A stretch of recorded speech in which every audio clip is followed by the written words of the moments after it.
প্রিয় দর্শক, জানিয়ে দেব আমাদের হাতে থাকা সর্বশেষ আপডেট আন্তর্জাতিক বাংলা খবর। চ্যানেলটি সাবস্ক্রাইব করে আমাদের সাথেই থাকুন। রাশিয়া খুব বড় শক্তি, যুদ্ধবন্ধে ইউক্রেনের চুক্তি করা উচিত। ট্রাম্প। যুক্তরাষ্ট্রের প্রেসিডেন্ট ডোনাল্ড ট্রাম্প গতকাল শনিবার বলেছেন, যুদ্ধবন্ধে ইউক্রেনের উচিত রাশিয়ার সঙ্গে একটি চুক্তি করা, কারণ রাশিয়া খুব বড় একটি শক্তি, তারা অর্থাৎ ইউক্রেন তা নয়। আলাস্কায় রুশ প্রেসিডেন্ট ভ্লাদিমির পুতিনের সঙ্গে বৈঠকের পর ট্রাম্প এমন মন্তব্য করেন। শোনা যাচ্ছে যুদ্ধবন্ধের শর্ত হিসেবে বৈঠকে পুতিন ইউক্রেনের আরও ভূমি দাবি করেছেন। স্থানীয় সময় গত শুক্রবার আলাস্কায় ট্রাম্প আর পুতিনের বৈঠকটি হয়। এরপর মার্কিন প্রেসিডেন্ট ইউক্রেনের প্রেসিডেন্ট ভলোদিমির জেলেনস্কির সঙ্গেও কথা বলেন। ট্রাম্প জেলেনস্কিকে জানান, যদি কিয়েভের পক্ষ থেকে দোনেৎস্ক অঞ্চলের পুরোটা ছেড়ে দেওয়া হয় তবে রাশিয়া বেশিরভাগ জায়গায় যুদ্ধ থামাবে, এমন শর্ত দিয়েছেন পুতিন। ট্রাম্প পুতিন বৈঠক নিয়ে ক্ষুব্ধ ইউক্রেনীয়রা, কিন্তু কেন? এ বিষয়ে জানাশোনা আছে এমন একটি সূত্র একথা নিশ্চিত করেছে। ইউক্রেনের শিল্পাঞ্চল হিসেবে পরিচিত দোনেৎস্ক অনেক আগে থেকে পুতিনের অন্যতম লক্ষ্যবস্তু। জেলেনস্কি এমন চাওয়া প্রত্যাখ্যান করেছেন বলে জানায় ওই সূত্র। ইতিমধ্যে ইউক্রেনের 1/5 রাশিয়ার নিয়ন্ত্রণে রয়েছে। দোনেৎস্কের 3 ভাগ এলাকাও তার নিয়ন্ত্রণে। 2014 সালে প্রথমবারের মতো এই অঞ্চলে নিয়ন্ত্রণ প্রতিষ্ঠা করতে শুরু করে রুশ বাহিনী। ইউক্রেন ও দেশটির ইউরোপীয় মিত্ররা এর আগে যে যুদ্ধবিরতি চুক্তি চেয়েছিল সেটা ছাড়াই একটি শান্তি চুক্তি সই করার প্রয়োজনীয়তার বিষয়ে পুতিনের সঙ্গে একমত হওয়ার কথা জানিয়েছেন ট্রাম্প। ট্রাম্প পুতিন বৈঠক কি যুদ্ধ থামাতে পারবে? ইতিহাস কি বলছে? নিজের সামাজিক যোগাযোগ মাধ্যম ট্রুথ সোশ্যালে ট্রাম্প লেখেন, সবার পক্ষ থেকে নির্ধারিত হয়েছে যে রাশিয়া ও ইউক্রেনের মধ্যে চলা ভয়াবহ যুদ্ধের অবসান ঘটানোর সর্বোত্তম উপায় সরাসরি শান্তি চুক্তিতে যাওয়া। এটা যুদ্ধ বন্ধ করবে। তবে এই চুক্তি নিছক একটি যুদ্ধবিরতি চুক্তি নয়, যা প্রায়শই টেকে না। এদিকে জেলেনস্কি সামাজিক যোগাযোগ মাধ্যম এক্সে দেওয়া পোস্টে জানান, যুদ্ধবন্ধে রাশিয়ার সদিচ্ছা না থাকাটা স্থায়ী শান্তি প্রতিষ্ঠার চেষ্টাকে জটিল করে তুলবে। তিনি বলেন, যুদ্ধবন্ধের একটি কেন্দ্রীয় উপাদান হল হত্যা বন্ধ করা। জেলেনস্কি জানান, আগামীকাল সোমবার তিনি ওয়াশিংটনে হোয়াইট হাউসে গিয়ে ট্রাম্পের সঙ্গে দেখা করবেন। এর আগে গত ফেব্রুয়ারিতে হোয়াইট হাউসের ওভাল অফিসে ট্রাম্প জেলেনস্কির সর্বশেষ বৈঠক হয়েছিল। বৈঠকে দুই নেতার তুমুল বাগবিতণ্ডা বিশ্বজুড়ে আলোচনার জন্ম দেয়। সেদিন জেলেনস্কির সঙ্গে তর্কে জড়ান যুক্তরাষ্ট্রের উপপ্রেসিডেন্ট জেডি ভ্যান্সও। এবার ট্রাম্প অবশ্য আশা প্রকাশ করেছেন তিনি পুতিন আর জেলেনস্কিকে নিয়ে একসঙ্গে বৈঠকে বসতে পারেন। করমর্দন করছেন মার্কিন প্রেসিডেন্ট ডোনাল্ড ট্রাম্প ও রাশিয়ার প্রেসিডেন্ট ভ্লাদিমির পুতিন। যুদ্ধবন্ধের ট্রাম্পের প্রচেষ্টাকে স্বাগত জানিয়েছে ইউক্রেনের ইউরোপীয় মিত্ররা। তারা ইউক্রেনের পাশে থাকার ও রাশিয়ার উপর আরও কঠোর নিষেধাজ্ঞা আরোপ করার প্রতিশ্রুতি দিয়েছে। জার্মানির পররাষ্ট্রমন্ত্রী ইউহান ভাডেফুল বলেন, আগামীকাল হোয়াইট হাউসের বৈঠকে জেলেনস্কির পাশাপাশি ইউরোপীয় নেতারাও থাকবেন। তবে ইউরোপের কোন কোন নেতা হোয়াইট হাউসে আমন্ত্রণ পেয়েছেন সে বিষয়ে কারো পক্ষ থেকে এখনো নিশ্চিত করে কিছু জানানো হয়নি। 2022 সালের ফেব্রুয়ারিতে রাশিয়ার সেনাবাহিনী ইউক্রেনের বিরুদ্ধে সর্বাত্মক যুদ্ধ শুরু করে। বিশেষজ্ঞদের মতে ইউরোপে গত 80 বছরের মধ্যে সবচেয়ে প্রাণঘাতী যুদ্ধ এটা। উভয় পক্ষে 1 লক্ষেরও বেশি মানুষ হতাহত হয়েছেন। এর মধ্যে ইউক্রেনের হাজারো বেসামরিক মানুষ রয়েছেন। এদিকে গাজার বাসিন্দাদের জন্য ভিজিটার ভিসা স্থগিত করল যুক্তরাষ্ট্র। গাজার বাসিন্দাদের জন্য সব ধরনের ভিজিটার ভিসা স্থগিত করেছে যুক্তরাষ্ট্র। আজ শনিবার 16 আগস্ট মার্কিন পররাষ্ট্র দপ্তর এ তথ্য জানিয়েছে। খবর রয়টার্সের। মার্কিন পররাষ্ট্র দপ্তর জানায়, সম্প্রতি সীমিত সংখ্যক অস্থায়ী মেডিকেল ও মানবিক ভিসা ইস্যু করার প্রক্রিয়া সম্পূর্ণ ও পুঙ্খানুপুঙ্খভাবে পর্যালোচনার জন্য এই পদক্ষেপ নেওয়া হয়েছে।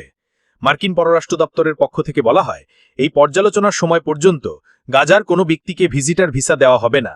এই পদক্ষেপের উদ্দেশ্য হল ভিসা প্রক্রিয়ার স্বচ্ছতা ও নিরাপত্তা নিশ্চিত করা।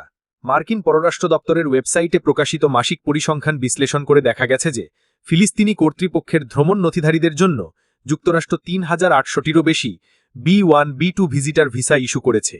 এর মাধ্যমে তারা চিকিৎসার জন্য যুক্তরাষ্ট্রে যেতে পারে। এই সংখ্যার মধ্যে গত মে মাসেই 640টি ভিসা ইস্যু করা হয়েছিল।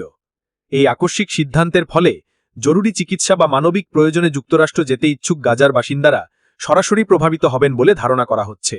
উল্লেখ্য, 2023-এর 7 অক্টোবর ফিলিস্তিনি সশস্ত্র গোষ্ঠী হামাসের ইসরায়েলে হামলার পর গাজায় যুদ্ধ শুরু হয়। ইসরায়েলের পরিসংখ্যান অনুযায়ী ওই হামলায় 1200 জন ইসরায়েলি নিহত এবং 251 জনকে জিম্মি করা হয়েছিল। এরপর গাজায় ইসরায়েলের হামলায় 61,000-এরও বেশি ফিলিস্তিনি নিহত হয়েছেন বলে স্থানীয় স্বাস্থ্যকর্তারা জানিয়েছেন। রয়টার্সের সূত্র জানিয়েছে, দক্ষিণ সুদান ও ইসরায়েল বাস্তুচ্যুত ফিলিস্তিনিদের পুনর্বাসনের জন্য একটি পরিকল্পনা নিয়ে আলোচনা করছে। অন্যদিকে গ্রেটার ইসরায়েল পরিকল্পনার বিরুদ্ধে বাংলাদেশ সহ 31 দেশের নিন্দা। ইসরায়েলের প্রধানমন্ত্রী বেনিয়ামিন নেতানিয়াহুর সাম্প্রতিক গ্রেটার ইসরায়েল মন্তব্যকে আন্তর্জাতিক আইন লঙ্ঘন ও আঞ্চলিক স্থিতিশীলতার জন্য হুমকি বলে অভিহিত করেছে 31টি আরব ও ইসলামী দেশ। খবর শাফাক নিউজের। শুক্রবার প্রকাশিত এক যৌথ বিবৃতিতে জর্ডান, মিশর, কাতার, কুয়েত, সংযুক্ত আরব আমিরাত, সৌদি আরব, বাংলাদেশ, পাকিস্তান, তুরস্ক, ইয়েমেন, লিবিয়া, সিরিয়া সহ দেশগুলো এবং আরব লীগ, ওআইসি ও জিসিসির মহাসচিবরা একত্রে বলেন তারা জাতিসংঘ সনদের প্রতি প্রতিশ্রুতিবদ্ধ এবং বল প্রয়োগ বা দমননীতি কোনোভাবেই মেনে নেবে না। বিবৃতিতে ইসরায়েলের অতি ডানপন্থী অর্থমন্ত্রী বেজালেল স্মোটরিচের ওয়েস্ট ব্যাংকের বিতর্কিত E1 সেটেলমেন্ট প্রকল্প অনুমোদন ও ফিলিস্তিনি রাষ্ট্র প্রতিষ্ঠার বিরোধিতাকেও সরাসরি নিন্দা জানানো হয়েছে। এসবকে ফিলিস্তিনিদের স্বাধীনতার অধিকারে সরাসরি আঘাত বলে অভিহিত করেন তারা। জাতিসংঘ নিরাপত্তা পরিষদের 2334 নম্বর প্রস্তাব ও আন্তর্জাতিক বিচার আদালতের মতামতের কথা উল্লেখ করে দেশগুলো জানায় দখলকৃত ভূমির জনসংখ্যাগত বা আইনি অবস্থান পরিবর্তনের যে কোনো প্রচেষ্টা অবৈধ। তারা সতর্ক করে দিয়েছে বসতি স্থাপন, ভূমি দখল, জোরপূর্বক উচ্ছেদ, শরণার্থী শিবির ধ্বংস ও ধর্মীয় স্থানে হামলার পরিণতি ভয়াবহ হবে। গ্রেটার ইসরায়েল পরিকল্পনার বিরুদ্ধে বাংলাদেশ সহ 31 দেশের নিন্দা। পুতিন ট্রাম্প বৈঠকে সমঝোতা হয়নি, শান্তি অনেক দূরে। গাজা প্রসঙ্গে বিবৃতিতে ইসরায়েলের বিরুদ্ধে গণঘণ্টা, জাতিগত নির্মূল ও ক্ষুধাকে যুদ্ধাস্ত্র হিসাবে ব্যবহারের অভিযোগ আনা হয়। দেশগুলো অবিলম্বে যুদ্ধবিরতি, অবাধ মানবিক সাহায্য ও অবরোধ প্রত্যাহারের আহ্বান জানায়। আন্তর্জাতিক সম্প্রদায়, বিশেষ করে জাতিসংঘ নিরাপত্তা পরিষদের স্থায়ী সদস্যদের ইসরায়েলের উপর চাপ সৃষ্টির আহ্বান জানানো হয় যাতে ফিলিস্তিনিদের নিরাপত্তা ও স্বাধীন রাষ্ট্রের অধিকার নিশ্চিত হয়। সব শেষ জানিয়ে দেব, ইসরায়েল জুড়ে হাজার হাজার মানুষের বিক্ষোভ। ইসরায়েল জুড়ে বিক্ষোভ করেছেন হাজার হাজার মানুষ। শনিবার দেশটির বিভিন্ন শহরে তারা রাস্তায় নেমে বিক্ষোভ করেন। এ সময় তারা গাজায় আটক ইসরায়েলি বন্দীদের মুক্তির জন্য চুক্তি এবং চলমান যুদ্ধের অবসান দাবি করেন। ইসরায়েলি দৈনিক হারেতস জানিয়েছে, জেরুজালেমের প্যারিস স্কোয়ার, হাইফার হোরেব সেন্টার, দক্ষিণের বিয়ার সেবা ও উত্তরের নাহারিয়ার মতো গুরুত্বপূর্ণ মোড়ে হাজার হাজার বিক্ষোভকারীরা জড়ো হন। এদিন সবচেয়ে বড় সমাবেশ অনুষ্ঠিত হয় তেল আবিবে প্রতিরক্ষা মন্ত্রণালয়ের সামনে ও রথসচাইল্ড স্ট্রিটের হাবিমা স্কোয়ারে। এসব স্থানে গাজার বন্দীদের স্বজনরা বক্তব্য দেন। তারা সরকারকে হামাসের সঙ্গে দ্রুত বন্দী বিনিময় চুক্তি করার আহ্বান জানান। বন্দীদের পরিবার ও ইসরায়েলি বিরোধী দলগুলোর অভিযোগ, প্রধানমন্ত্রী বেনিয়ামিন নেতানিয়াহু রাজনৈতিক কারণে ইচ্ছাকৃতভাবে আলোচনায় বাধা দিচ্ছেন।